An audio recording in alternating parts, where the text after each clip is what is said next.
Huwag ka maglalaro ng flashlight pag brownout. Lumaki ako sa probinsya kung saan tanaw mo ang mga bundok at puno. Noong gabing yun, nilamon ng brownout ang aming puro. Bata pa ako nito, nababagot at hindi mapakali.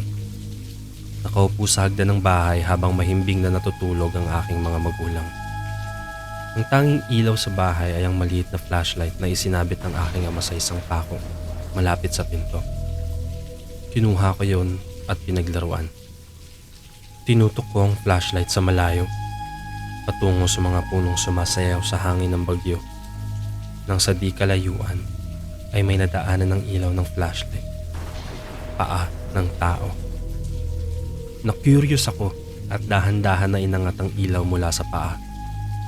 Sunod kong nakita ang bias, tapos ang laylayan ng bestida ng isang babae, hanggang sa bandang tiyan. Nung nasa dibdib na ako, doon ko napagtanto na hindi pwedeng kapitbahay lang to. Sino ang tatayo sa mga puno ng gantong oras? Nakaputi pa habang nasa malakas na bagyo. Mabilis kong binalik ang flashlight at nagtalokbong ng kumot.